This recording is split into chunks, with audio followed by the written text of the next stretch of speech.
Part of how I learned how to be funny. It was like a survival skill. I bet it was. Do you know what I mean? Do you ever hear that saying? You're funny, I'll kill you last. I didn't have a lot going for me except maybe my sense of humor. So I guess I owe them a debt of gratitude. Maybe. How did the teachers react to your humor, your survival I don't humor? think I showed it to them too much then, but I used it in the schoolyard just to keep from getting killed, just to keep... I was quiet in school. I'm still quiet. Nobody knows what to think of me. I'm just quiet. People I work with will say, I worked with you for 5 years. You never said a word. Then I go to see your concert and you're this big personality. But I don't think it's that uncommon. I think it's very common for people who are trying to create something to be quiet and to be listening and thoughtful and like that. And then to produce it in a bigger way. Absolutely, absolutely. We should name drop a little. You were talking about not unusual to have that trait in other comedians, and that's when you were working at the in Harvard Square at the Rising Star. Do I have that right? Catch a Rising Star. That was a long time ago now, 90s, early 90s. Yeah. But that's where you kind of got an on-the-job training, right?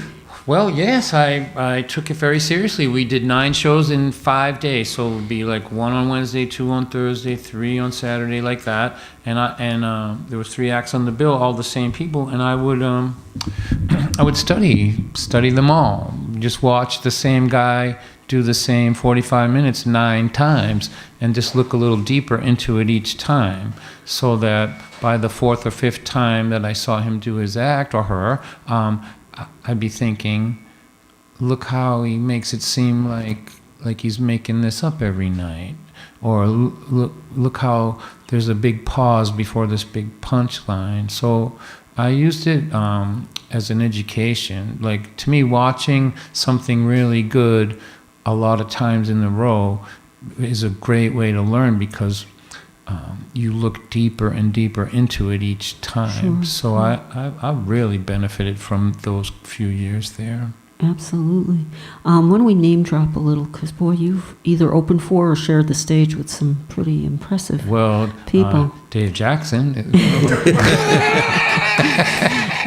All right, Dave. I've been on a bill with Neil Braverman, too. That's right. But I just happen to have a list here from your bio.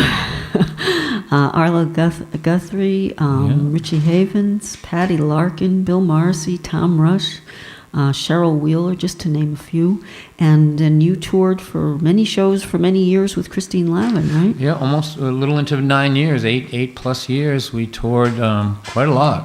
Just sort of stopped doing it a little bit recently.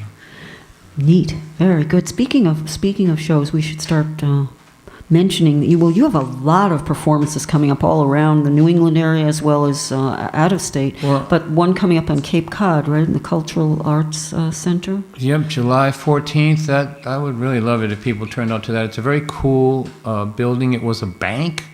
And then they turned it into an art center. So they have a recording studio in there and a pottery making thing, and there's just a lot going on in that place. They really are serving the community well with that place, better than almost anything I've ever seen. Like there's art galleries upstairs where artists work, and then there's a performance space downstairs and art everywhere, and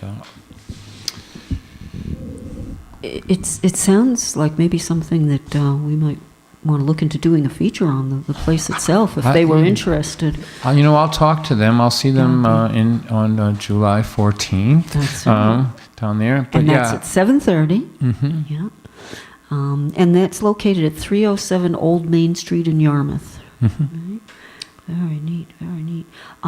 Is there an age limit on not on that show? I assume because I don't think so. Okay. I think they serve wine there maybe or something, but I don't think there's an age limit. Great. I think there were kids there when I was there before. Great. And then we have a whole list of other places, but why don't we give out your really great website so that people can check that out, because there's a whole list of gigs coming up. What is your website again? My website is donwhite.net. And yeah, I have a bunch of. I'm trying to stay local in the summer, so I don't have to travel so much. So I have something in Framingham and Newburyport and Somerville, and I'm going out to Great Barrington to play at the Guthrie Center, which is a good gig, good road trip for some of those hippies out there in the listening world. There, it's the same place where Alice's Restaurant was filmed. It's that church there. It's a good place. And I see the Walnut Street Cafe in Lynn, right in your hometown. Yeah. Very nice. So again, you go to donwhite.net and check those out.